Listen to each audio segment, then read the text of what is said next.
నమస్కారం వార్తలకు స్వాగతం. ముందుగా ముఖ్యాంశాలు. రాప్తాడులో సిద్ధం సభలో పాల్గొన్న సీఎం జగన్మోహన్ రెడ్డి. టీడీపీ అధినేత చంద్రబాబు నాయుడుపై పలు విమర్శలు.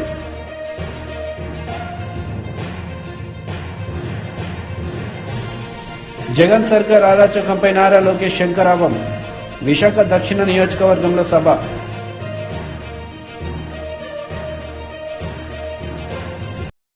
రాప్తాడులో సిద్ధం సభలో సీఎం జగన్ రెడ్డి పాల్గొన్నారు. ఈ సందర్భంగా టీడీపీ అధినేత నారా చంద్రబాబు నాయుడుపై ఆయన నిప్పులు చెరిగారు. తెలుగుదేశం పార్టీ తరఫున తెలుగుదేశం మేనిఫెస్టో అంటూ ఇచ్చి మీరిచ్చిన మేనిఫెస్టోలో ఏనాడైనా కూడా కనీసం 10% అమలు చేశారా అని అడుగుతా ఉన్నాను. ఇదే వేదికపై నుంచి ఇదే పెద్ద మనిషి చంద్రబాబు నాయుడు గారిని. గతం ప్రజలకు గుర్తుండదు అన్న నమ్మకంతో ఇప్పుడు మరోసారి అలాంటి అబద్ధాలు, అలాంటి మోసాలు, మరో మేనిఫెస్టో పట్టుకొని బంగారు కడియం ఇస్తానని ఊబులోకి దింపి మనుషులను తినేసే కథ ఆ పులి మాదిరిగా ఈరోజు ఎర చూపిస్తా ఉన్నాడు ఈ పెద్ద మనిషి చంద్రబాబు నాయుడు గారు. రంగురంగుల మేనిఫెస్టో అంటున్నాడు, 6 స్కీములు అంటాడు, ఇంకా 6 రావాల్సినవి ఉన్నాయి అని అంటాడు. రంగురంగుల మేనిఫెస్టోతో మళ్ళీ మోసం చేసేందుకు బయలుదేరాడు ఈ పెద్ద మనిషి. నిజంగా చంద్రబాబు నాయుడు గారి మనస్తత్వం ఎలాంటిది అనంటే, చేసేది ఎలాగో మోసమే కాబట్టి అబద్ధాలు చెప్పేటప్పుడు బాబు దారిద్ర్యం ఎందుకు అన్నది బాబు నైజం. ఎలాగూ చేసేది లేదు, ఎలాగూ చెప్పేది అబద్ధాలు, ఎలాగూ చేసేది మోసమే కాబట్టి ఇక ఎలాగో మోసమే చేస్తా ఉన్నప్పుడు ఇక నోటికి కట్టడి ఎందుకు, అబద్ధాలు చెప్పేటప్పుడు బాబు దారిద్ర్యం ఎందుకు అన్నది బాబు నైజం. నమ్మినవాడు మునుగుతాడు, నమ్మించిన వాడు దోచుకోగలుగుతాడు అన్నది బాబు సిద్ధాంతం.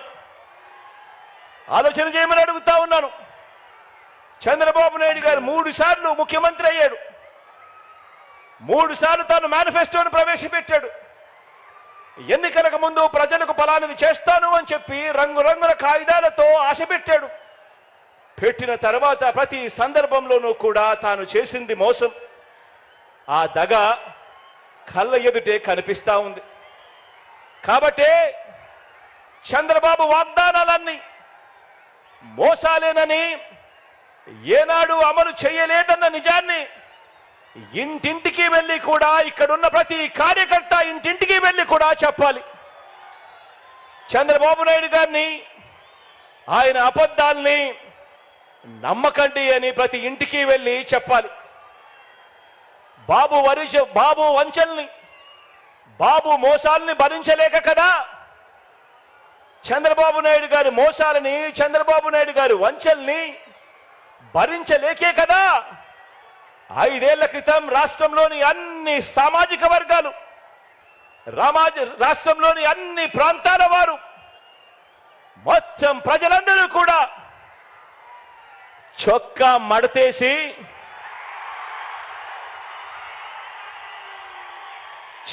మడతేసి బాబుకున్న కుర్చీలను కూడా మడిచి చీపుళ్లతో ఊడ్చి వారి పార్టీని శాసనసభలో 102 నుంచి 23కు తగ్గించారు కదా అని అడుగుతా ఉన్నాను. అదే పని మరోసారి చేయడానికి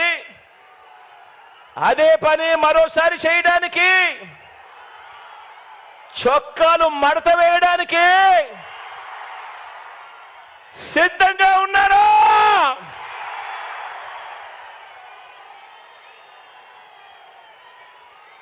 ఈ చంద్రబాబును సవాల్ చేస్తా ఉన్నాను. 14 ఏళ్ళు సీఎంగా ఉన్న మీ పేరు చెబితే ఇదే పెద్ద మనిషిని చంద్రబాబు నాయుడు గారిని ఇక్కడి నుంచి సవాలు విసురుతా ఉన్నా. 14 సంవత్సరాలు ముఖ్యమంత్రిగా పరిపాలన చేశారు. 14 ఏళ్ళు సీఎంగా ఉన్న మీ పేరు చెబితే గుర్తుకొచ్చేది వెన్నుపోట్లు, మోసాలు తప్ప మీ పేరు చెబితే కనీసం ఒక్కటంటే ఒక్క మంచి స్కీమ్ అయినా గుర్తుకొస్తుందా అని అడుగుతా ఉన్నాను.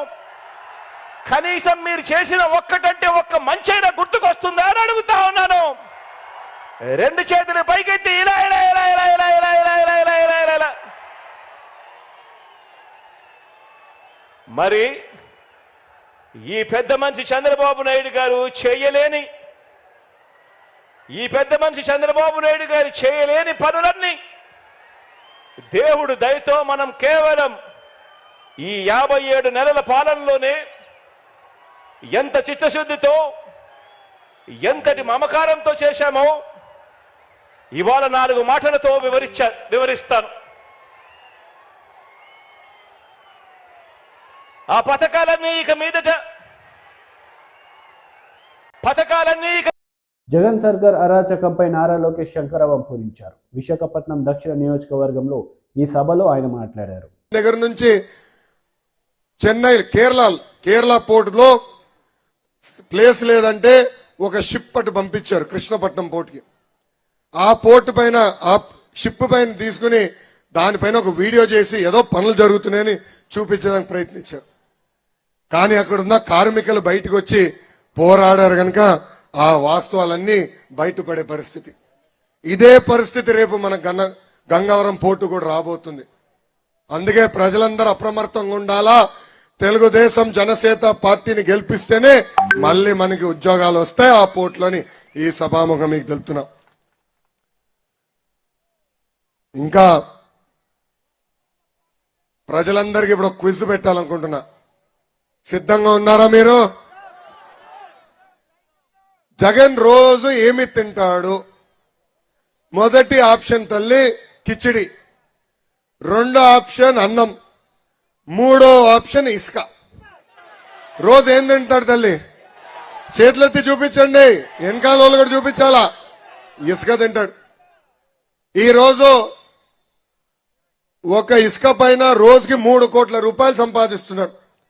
నెలకి 90 కోట్ల రూపాయలు, సంవత్సరానికి 1080 కోట్ల రూపాయలు, 5 సంవత్సరాలు 5400 కోట్ల రూపాయలు ఒక ఇసుకమైన సంపాదిస్తున్నాడు ఈ జగన్. 2019 ముందల ఒక ట్రాక్టర్ ఇసుక 1000 రూపాయలు దొరికేది. అదే ట్రాక్టర్ ఇసుక ఇప్పుడు 5000 రూపాయలకి పెరిగిపోయింది.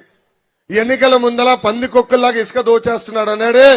ఇప్పుడు ఈ సభాముఖంగా అడుగుతున్నా, 5000 రూపాయలకు పెంచిన తర్వాత ఎవడు ఈ రోజు పందికొక్కులాగా ఇసుకని దోచేస్తున్నారని.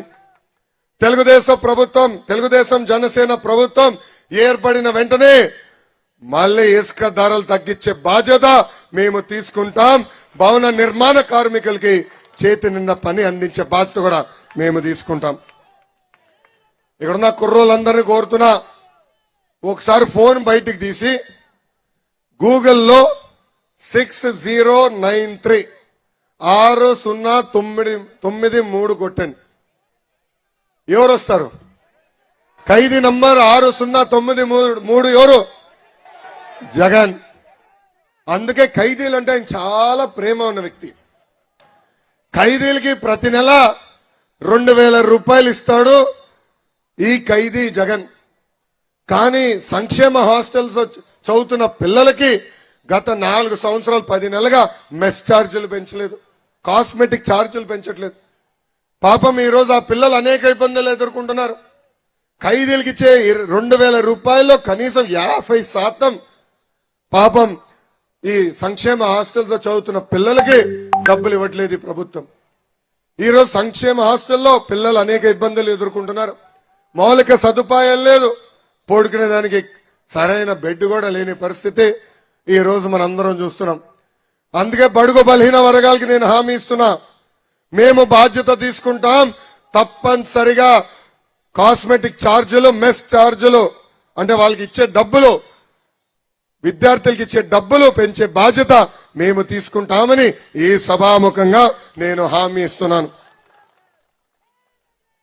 అమ్మా, జగన్ ఒక అద్భుతమైన cutting fitting master, cutting fitting master. ఆయనకి 2 బటన్లు ఉంటాయి తల్లి. మీ కంపెనీ ఒక్క బటన్ బులుగు బటన్, కానీ బల్ల కింద ఎర్ర బటన్ ఉంటుంది తల్లి. బులుగు బటన్ నొక్కుతాడు తల్లి, అకౌంట్లో 10 రూపాయలు పడుతుంది తల్లి. నేను ఒప్పుకుంటున్నా 10 రూపాయలు పడుతుంది, కానీ అదే క్షణం ఎర్ర బటన్ నొక్కుతాడు తల్లి, అకౌంట్ నుంచి 100 రూపాయలు విషయం పోతుంది తల్లి. ఎలా పోతుందో చెప్పాలి కదా. కరెంటు ఛార్జీలు 9 సార్లు పెంచి బాదుడే బాదుడు. ఆర్టీసీ ఛార్జీలు 3 సార్లు పెంచి బాదుడే బాదుడు. ఇంటి పన్ను పెంచి బాదుడే బాదుడు. చెత్త పన్ను పెంచి boom boom president gold Andhra ఏంటది ప్రెసిడెంట్ గోల్డ్ ఆంధ్ర మెడల్ ధరలు పెంచి ఇంకా రేపో మాపో వాలంటీర్ వాసు ఇంటికి వస్తాడు తల్లి, ఒక గొట్టం తీసుకొస్తాడు, ఉఫ్ అని ఊదమని. ఊదదు తల్లి, ఊదితే అమ్మా ఇంత గాలి పీల్చుతున్నామని గాలి పైన కూడా పన్నేస్తాడు ఈ సైకో జగన్. ఈ మధ్యన వాలంటీర్ వాసులు ఇంటికి వస్తున్నారు. తెలుగుదేశం పార్టీ అధికారంలోకి వస్తే ఉన్న సంక్షేమ కార్యక్రమాలన్నీ రద్దు చేస్తారని దుష్ప్రచారం చేస్తున్నారు. అవునా కాదా తల్లి? అవునా కాదా? ఈ ప్రచారం చేస్తున్నారు. ఇక్కడున్న మహిళలందరూ ఒకటి గుర్తుపెట్టుకోవాలి, అసలు భారతదేశానికి సంక్షేమం పరిచయం చేసిన వ్యక్తి విశ్వవిఖ్యాత నట సార్వభౌమ స్వర్గీయ నందమూరి తారక రామారావు గారు. ఆనాడు 2 రూపాయలకే కిలో బియ్యం అందజేశారు. మహిళలకి ఆస్తుల్లో సమాన హక్కు కల్పించారు. 50 రూపాయలకి హార్స్ పవర్ మోటార్ అందజేశారు. అన్నగారిని స్ఫూర్తిగా తీసుకుని చంద్రబాబు గారు అనేక సంక్షేమ కార్యక్రమాలు తీసుకొచ్చారు. ఒక్కసారి ఆలోచించండి, డ్వాక్రా గ్రూపులు ఏర్పాటు చేసింది చంద్రబాబు గారు. వైఎస్ఆర్సీపీ ఎమ్మెల్యే టీజేఆర్ సుధాకర్ బాబు ప్రెస్ మీట్ నిర్వహించారు. ఈ సందర్భంగా పలు అంశాలపై ఆయన మాట్లాడారు. స్వాగతం పలుకుతూ జగన్మోహన్ రెడ్డి గారి నాయకత్వాన్ని బలపరుస్తూ వారి వెంట మనందరం ఉన్నామని చెప్పడానికి ఓ సరైన వేదికగా రాప్తాడుని వాడుకోబోతున్నందుకు, ఆయనకి చేయి కలపబోతున్నందుకు ముందుగా రాయలసీమ జిల్లాల్లోని వైఎస్ఆర్ కాంగ్రెస్ పార్టీ క్రియాశీలక కార్యకర్తలకు, నాయకులకు, పెద్దలకు, ఎమ్మెల్యేలకు, ఎంపీలకు, రీజనల్ కోఆర్డినేటర్లు అందరికీ శుభాకాంక్షలు చెప్తూ, ఇప్పటికే భీమిలిలో మరియు దెందులూరులో జరిగిన సభలతో తెలుగుదేశం పార్టీకి, మరి ముఖ్యంగా నారా చంద్రబాబు నాయుడికి మైండ్ దొబ్బింది. మైండ్ పనిచేయటం లేదు. జగన్మోహన్ రెడ్డి గారేమో జన ప్రభంజనంతో దూసుకెళ్తుంటే, నారా చంద్రబాబు నాయుడు ఖాళీ కుర్చీలతో జనంలో పరాభవం చెందుతున్నాడు. పరాభవం చెందుతున్నా సిగ్గు రావటం లేదు. డబ్బులిచ్చి, బిర్యానీ ప్యాకెట్లు ఇచ్చి, మందు బాటిళ్ళు ఇచ్చి, వాహనాలు ఏర్పాటు చేసి తీసుకొస్తున్న జనాల్ని ఎలా సభలో ఉంచుకోవాలో తెలియక ఆ ఫ్రస్ట్రేషన్ అంతా నోటికి పని చెబుతున్నారు ఇద్దరు, చంద్రబాబు నాయుడు గారు మరియు లోకేష్. మీరు రాష్ట్ర ప్రజలు, మీడియా సోదరులు, మేధావులు దయచేసి గమనించమని, ఈ సభల యొక్క తీరుతెన్నులను మీరే అధ్యయనం చేయమని కోరుతున్నాం. జగన్ గారు పెడుతున్న సిద్ధం సభకు ఒక సిద్ధాంత బలం ఉంది. సిద్ధం సభకు ఒక ఆశయం ఉంది. సిద్ధం సభకు ఒక లక్ష్యం ఉంది. సిద్ధం సభలో ఒక అంకిత భావం ఉంది. సిద్ధం సభలో ఒక ఐక్యత ఉంది. అంటే ఇప్పటికీ ఈ 5 సంవత్సరాలు పరిపాలించడానికి అవకాశం ఇచ్చిన ప్రజలకు, ఆ ప్రజలకు నాయకుడికి మధ్యలో అనుసంధానకర్తలుగా పనిచేసిన క్రియాశీలక కార్యకర్తలను ఎన్నికలకు సన్నద్ధం చేయటం కోసం మనందరం సిద్ధమని, అందరు కలిసికట్టుకొచ్చినా విడివిడిగా వచ్చినా. ఉండవల్లి అరుణ్ కుమార్ ప్రెస్ మీట్ నిర్వహించారు. ఈ సందర్భంగా పలు అంశాలపై ఆయన మాట్లాడారు. అని నేను తెలుసు అతనికి పర్సనల్గా. అంటే నేను చెప్పాను ఆర్టికల్ 100 వైలేషన్ అయ్యా, దీనికేం చెప్తావు చెప్పు. ఇతనే ఏదో ఖర్చు చెప్తా. అయినా నువ్వు ఆంధ్ర గవర్నమెంట్ తరఫున ఎలా వచ్చాడని అప్పుడు బయటకు వచ్చి ఇమీడియట్గా మీడియాతో మాట్లాడాను. ఆంధ్ర గవర్నమెంట్ డివిజన్ అంగీకరిస్తుందా? రోజు ప్రతి పబ్లిక్ మీటింగ్లోనూ అన్యాయం చేశారని కోర్టులో వచ్చి ఏం లేదు న్యాయం జరిగిందని అన్నారంటే, తర్వాత తెలిసింది ఏంటంటే వీళ్ళు చేసిన బ్రీఫింగు అతనికి అర్థం అవ్వలే. స్టేట్ గవర్నమెంట్ తరఫున ఏదైతే బ్రీఫింగ్ ఇచ్చారో సీనియర్ అడ్వకేట్కి, అతను వేరేలా అర్థం చేసుకుని వచ్చి అతను ఏదో మాట్లాడాడు. వెంటనే జగన్మోహన్ రెడ్డి గవర్నమెంట్ మళ్ళీ నన్ను సపోర్ట్ చేస్తూ ఈ విభజన తప్పుని ఒక ఎఫిడేవిట్ వేసింది. ఎఫిడేవిట్ వేశారు కానీ ఇప్పటివరకు కోర్టులో వాయిదా వచ్చినప్పుడు ఎప్పుడూ ఒక పెద్ద అడ్వకేట్ రావట్లా. ఎందుకో దాని మీద నెగ్లిజెన్స్. ఎవరన్నా మీరు గవర్నమెంట్ తరఫున ఒక పెద్ద అడ్వకేట్ వచ్చి నిలబడితే అప్పుడు వింటారు. నేను ఎక్కడ సరిపోతాను. మొన్న వచ్చింది లాస్ట్ వాయిదాలో తెలంగాణ తరఫున సీనియర్ అడ్వకేట్ వచ్చాడు. ఆయన తెలంగాణ తరఫున సీనియర్ అడ్వకేట్ వస్తే ఆంధ్ర తరఫున ఎవరు లేరు. నేను పిటిషనర్ కాబట్టి నేను మాట్లాడాను. అయిపోయింది అనుకున్నాను. ఆ వేళ జడ్జి గారు ఏమన్నారంటే అయిపోయిన గొడవ ఇదంతా ఎప్పుడో అయిపోయింది కదా, ఏంటి ఇప్పుడు మళ్ళీ మీకేంటి రిలీఫ్, ఏం కావాలి అంటే తెలంగాణ గట్టిగానే ఇదంతా ఉత్తుత్తున వేసిందండి, మీరు చెప్పండి అదండి అని. వెంటనే నేను మోడీ గారు పార్లమెంట్లో ఏమన్నాడో అది చదివి వినిపించాను. అమిత్ షా గారు ఏమన్నాడో అది చదివి వినిపించాను. ఆర్టికల్ 100 ఏం చెప్తుందో అది చెప్పాను. చెప్పి ఇప్పుడు మీరు వైలేషన్ కాదనుకుంటే ఇంక మీరు కూడా మా రిస్క్కి రాకపోతే, ఇంత బ్లాటెంట్గా వైలేషన్ జరిగితే మీరు కోర్టు చెప్పకపోతే ఎలాగా. నేను ప్రేయర్ కూడా మార్చాను. ఏమని 2 రాష్ట్రాలు కలిపే విధంగా ఏపీ రీఆర్గనైజేషన్ యాక్ట్ చెల్లదు అని తీర్పు అక్కర్లేదు. నాకు కావాల్సినటువంటి ఆర్డర్ ఏంటంటే ఇది జరిగింది రైటా తప్పా, ఆర్టికల్ 100ని వైలేట్ చేసి కూడా చేయొచ్చా, దాని మీద చెప్పండి అంతే. నేను అంతకన్నా ఏం అడగట్లేదు. ఎందుకో జడ్జి గారు సరే ఓకే అన్నాడు. ఇంకా బతికే ఉంది కేసు. ఈ వేళటికి సరిగ్గా 10 ఏళ్ళు అయింది. ఆ 10 ఏళ్ల క్రితం ఇదే రోజున బెక్కమొహాలు వేసుకుని సెంట్రల్లో కూర్చున్నప్పుడు నా పక్కనే జగన్మోహన్ రెడ్డి కూడా ఉన్నాడు. మాకు లోపల ఏమవుతుందో తెలీదు, మమ్మల్ని లోపలికి వెళ్ళనివ్వరు. ఎప్పుడూ లేనట్టుగా మేము కూర్చున్న చోట, ఆంధ్ర వాళ్ళు కూర్చున్న చోట మార్షల్స్ వచ్చి నిలబడ్డారు. ఒక మార్షల్ని అడిగాను, ఏమయ్యా ఎలా నిలబడ్డారు ఇక్కడంటే, మీరు ఎవరో అటేపు రాకుండా వచ్చి చూడమన్నారండి. ఎప్పుడు ఏ విప్ ఇచ్చినా అవుటర్ దానికి 2 ఉంటాయి. పార్లమెంట్కి ఇన్నర్ రింగు అవుటర్ రింగ్ అని 2 రింగులు ఉంటాయి. ఇన్నర్ రింగ్ తలుపులు వేసేస్తారు లోపల జరుగుతుంటాయి. లోపల డివిజన్ జరుగుతున్నప్పుడు లెక్కెడుతున్న టైంకి ఎవడో ఎంపీ సడన్గా లోపలికి వచ్చి మళ్ళీ నొక్కకుండా ఎంతమంది ఉన్నారో అంతమంది ఉండండి అని బెల్ల కొడతారు. లాంగ్ బెల్లు కొట్టి ఇగో లెక్క పెడుతున్నాం తలుపులు వేసేయండి అంటారు. అనగానే inner ring road, inner ring, ఆ ఇన్నర్ రింగ్ తలుపులు మాత్రమే వేస్తారు ఎప్పుడైనా సరే. పార్లమెంటు చరిత్రలో అవుటర్ రింగ్ కూడా తలుపులు వేసేసారు. అంటే దానిలోంచి లోపలికి వెళ్ళి ఇంకో లోపలికి వెళ్తే అప్పుడు పార్లమెంట్ లోపలికి వెళ్తాం. అవుటర్ రింగ్ టాయిలెట్కి వెళ్ళాలన్నా దేనికి వెళ్ళాలన్నా అవన్నీ కూడా అవుటర్ రింగ్లో ఉంటాయి. ఆ తలుపులు కూడా మూసేశారు. డివిజన్ లేదు, డివిజన్ ఉన్నప్పుడే మూయాలి. డివిజన్ ఇవ్వట్లేదు అని ఆవిడ డిక్లేర్ చేశారు స్పీకర్, అయినా మూసేశారు. బహుశా వాళ్ళు ఎవరో తుపాకులు బాంబులు వేసి దాడి చేశారు. దాడి చేసినప్పుడు కూడా ఇలా తలుపులు మూసి ఉండరు. టెర్రరిస్టుల దాడి పార్లమెంట్ మీద జరిగినప్పుడు కూడా ఇలా జరిగి ఉండదు. ఇంత భయంకరంగా జరిగితే దీని మీద భిన్నాభిప్రాయాలు లేవు. తెలుగుదేశంది ఒక అభిప్రాయం, వైసీపీది ఒక అభిప్రాయం అయితే వేరే విషయం. వాళ్ళు ఒకలా చెప్తున్నారండి, వీళ్ళు ఒకలా చెప్తున్నారండి. భిన్నాభిప్రాయాలు ఇద్దరు కూడా చెప్పేది ఏంటి, మనకు అన్యాయం జరిగింది. కోర్టులో కేసు ఉంది, దాని జోలికి మాత్రం ఎవరు రారు. ఎవరికి భయపడుతున్నారో ఎందుకు భయపడుతున్నారో అర్థమదు. ఇంత పెద్ద యాక్ట్ తయారైంది. దీంట్లో ఏదైనా పూర్తి చేశారా? ఏపీ రీఆర్గనైజేషన్ యాక్ట్ ఇది. యాక్ట్లో ఎన్ని చేశారు? మొన్న ఎప్పుడో ఆయన మన రాజ్నాథ్ సింగ్ గారు హోమ్ మినిస్టర్గా ఉండగా చెప్పాడు 97% చేసేసామని.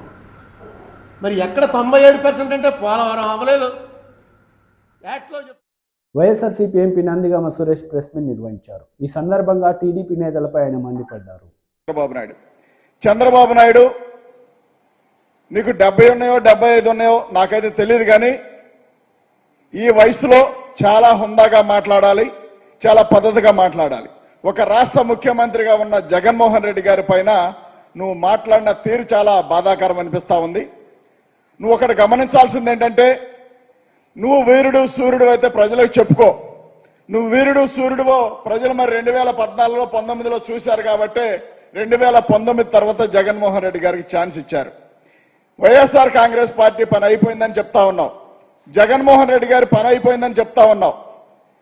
జగన్మోహన్ రెడ్డి గారికి కనుక ఆ పరిస్థితి ఉంటే నిజంగా నువ్వు పవన్ కళ్యాణ్ అనే వ్యక్తి సంకెందుకు నాగుతా ఉన్నావు? వాస్తవానికి ఒక మాట సమాధానం చెప్పాల్సిన అవసరం ఉంది. నీకు సిగ్గు శరం శివీనెత్తురు దేవుడు అనే పెడితే, నువ్వు మానవ జన్మెత్తితే అబద్ధాలు కాకుండా స్టేజీ పైన దొరికిన మాటలు కాకుండా వీటికి సమాధానం చెప్పాల్సిన అవసరం చంద్రబాబు నాయుడుకు ఉంది. పవన్ కళ్యాణ్ సంకెందుకు నాకుతా ఉన్నావు? తగుదనమ్మా అని చెప్పి ఈ మధ్యకాలంలో ఢిల్లీకి వెళ్ళి 2 రోజుల పాటు ఢిల్లీలో అమిత్ షా గుమ్మం కాడ పడిగాపులు కాసి అక్కడ ఎందుకు పడుకొని దోమల చేత కొట్టించుకొని మళ్ళీ ఏమి తెలియనట్టుగా ఏపీకి వచ్చి ఇప్పటి వరకు ఢిల్లీ ఎందుకు వెళ్ళావు, బీజేపీ నేతలతో ఏం మాట్లాడావు అని చెప్పే దమ్ము నీకు లేక ఓడిపోయే స్థితిలో ఉండి సాగుదల కాళ్ళు సాసుకొని కూర్చోనండి నీ పార్టీని వెంటిలేటర్ల నుంచి కూడా పీకేస్తే ఇవాళ చచ్చిపోయే పరిస్థితిలో ఉందని చెప్పి నువ్వు చేసుకున్న సర్వేల్లో వైఎస్ఆర్ కాంగ్రెస్ పార్టీ ప్రభంజనం చూసి నీకు పవన్ కళ్యాణ్ సరిపోక మళ్ళీ ఢిల్లీకి వెళ్ళి బీజేపీ వాళ్ళు సంఖ నాగుతా ఉన్నావు. ఈ వయసు వచ్చింది, ఏనాడైనా 10 మందితో కలిసి కాకుండా సింగిల్ గా ఎలక్షన్ ఎదుర్కొన్న సందర్భాలు చంద్రబాబు నాయుడుకి ఉన్నాయంటే ఏనాడు లేకపోగా చంద్రబాబు నాయుడు ఎప్పుడు చూసినా కానీ ఎవడో ఒకడు సంఖ్యకి తిరుగుతాడు, ఎవడో ఒకడు సంఖ నాకి వాళ్ళ కాళ్ళు పట్టుకొని ప్రాధేయపడి ముఖ్యమంత్రిగా అవుతా ఉంటాడు చంద్రబాబు నాయుడు. అలాంటి వ్యక్తి అమరావతి గురించి మాట్లాడుతూ జగన్మోహన్ రెడ్డి గారిని సైకో అని మాట్లాడుతూ నోరు పారేసుకుంటా ఉన్నాడు.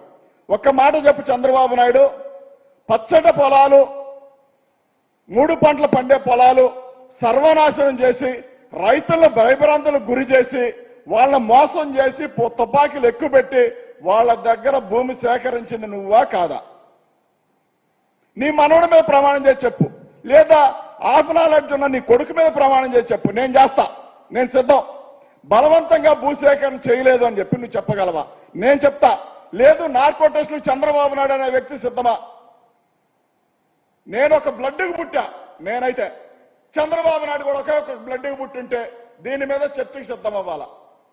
దమ్ము ధైర్యం ఉంటే నువ్వు సీనియర్ మోస్ట్ 75 సంవత్సరాలు చెప్తా ఉన్నావు కదా, నేను చర్చకు సిద్ధం నీతో, ఎనీ టైం నీతో నేను కూర్చుంటా.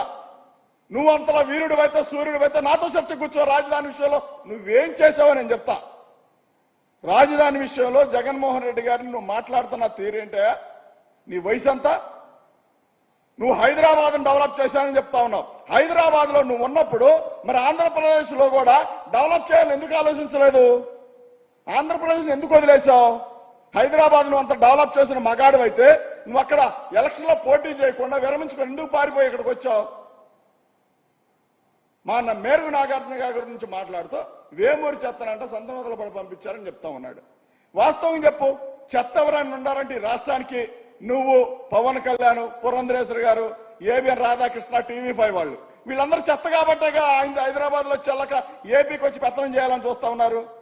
అక్కడ చెత్త పనికి రాక అక్కడ వదిలేసి అక్కడ దోసేస్తే ఆ చెత్తను తీసుకొచ్చి హైదరాబాద్ నుంచి తీసుకొచ్చి ఏపీలో వాడదామంటే ఎవడు చూస్తా ఉంటాడు? మీరు అవసరం లేదనే కదా 2019లో జగన్మోహన్ రెడ్డి గారికి అవకాశం కల్పించింది. ఇలాంటి దుర్మార్గమైన వ్యక్తి నువ్వు మాట్లాడుతా ఉన్నావు. సిగ్గు శర్మ అనిపించాలి కదా, కాస్త కాబట్టి కాస్తన్నా ఏం జన్మెత్తావు? మనిషి జన్మనండి. నువ్వు మాట్లాడుతున్న తీరు సరిచూసుకోవాలా, నువ్వు మాట్లాడే భాష సరిచూసుకోవాలా. ఇక ఏకంగా నాగార్జున అన్న గురించి మాట్లాడడం అయిపోయిన తర్వాత అంట పరుచూరు నియోజకవర్గంలోనంట దొంగ ఓట్లు చేర్చారంట. వాస్తవం కుప్పంలో దొంగ ఓట్లతో గెలిచింది నువ్వే కదన్నాళ్ళు. ఇప్పుడు కుప్పంలో ఓడిపోతాను భయం పట్టుకోనే కదా అంతకుముందు చంద్రగిరిలో పోటీ చేసిన వ్యక్తి అక్కడ చెత్తని తెలిసే కదా మళ్ళీ కుప్పానికి పరిగెత్తింది. కుప్పంలో ఓడిపోయి చచ్చి చేరి మళ్ళీ ఒకసారి గెలిచావు కదా. నువ్వు ఎక్కడ కాదు చెత్త, నీ కొడుకు చెత్త కాబట్టే కదా మరి మంగళగిరిలో ఓడిచ్చింది వైఎస్ఆర్ కాంగ్రెస్ పార్టీ పెట్టిన అభ్యర్థి పైన. నీ కొడుకు చెత్త కాబట్టే కదా బీసీ నాయకుడు గంజి చిరంజీవి గారిని ఇక్కడ పోటీకి నిలబెడితే అతని దగ్గర డబ్బులు తీసుకొని ఆర్థికంగా దెబ్బలు తీసిన నువ్వు, నీ కొడుకు కదా. జగన్మోహన్ రెడ్డి గారంట ఇక్కడ చెత్తను అక్కడ తరలిస్తా ఉన్నాడంట. వాస్తవంగా ఈ రాష్ట్రంలో చెత్త ఏదైనా ఉందంటే నువ్వు, పవన్ కళ్యాణ్, పురంధరేశ్వరి గారు, మళ్ళీ చెప్తా ఉన్నా TV5, ఏబిఎన్ రాధాకృష్ణ వాళ్ళు చెత్త. కేసీఆర్ గతంలో నీ గురించి ఏం చెప్పాడు? నీలాంటి దట్టి పాలిటిక్స్ ఎక్కడా కూడా మేము చూడలేదు చంద్రబాబు నాయుడు లాంటి వ్యక్తిని అని చెప్పాడు. ఎక్కడో కాంగ్రెస్ పార్టీ గెలిస్తే అక్కడ సంఖ్యలు అక్కడ ఆయన ఏదో గెలిచినట్టుగా చంద్రబాబు నాయుడు ఇక్కడ సంఖ్యలు గుద్దుకుంటూ మరి పండగలు చేసుకున్న సందర్భం మనందరం కూడా చూసాం. ఎందుకంటే సింగిల్ గా పోటీ చేసి గెలిచే దమ్ము లేక అక్కడ ఎవరో పిల్లలు పుడితే ఆ పిల్లల్ని ఎత్తుకొని తిరుగుతూ ఉంటాం. లోకేష్ కి చంద్రబాబు నాయుడుకి అలవాటే, ఇదేం కొత్త ఏం కాదు. అలాంటి వాళ్ళంట ఈ రాష్ట్రాన్ని అంటే అభివృద్ధి చేయడానికి ముందుకు వస్తా ఉన్నారంట. ఏ రకంగా అభివృద్ధి చేస్తారో చెప్పాల్సిన అవసరం ఉంది కదా. ఇప్పటి వరకు 14 సంవత్సరాలు ముఖ్యమంత్రిగా ఉన్న చంద్రబాబు నాయుడు నేను ఇది చేశాను కాబట్టి మళ్ళీ ఇదే పాలన కొనసాగిస్తాను, మళ్ళీ మీరు నాకు ఓట్లు. వార్తలు ముగించే ముందు ముఖ్యాంశాలు మరోసారి. రాప్తాడులో సిద్ధం సభలో పాల్గొన్న సీఎం జగన్మోహన్ రెడ్డి. టీడీపీ అధినేత చంద్రబాబు నాయుడుపై పలు విమర్శలు.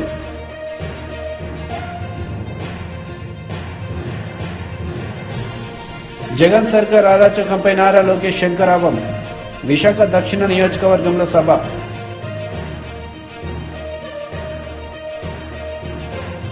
ఈ వార్తలు ఇంతటితో సమాప్తం. తిరిగి ప్రసారమయ్యే వార్తలు మళ్ళీ కలుద్దాం. అంతవరకు సెలవు. నమస్తే.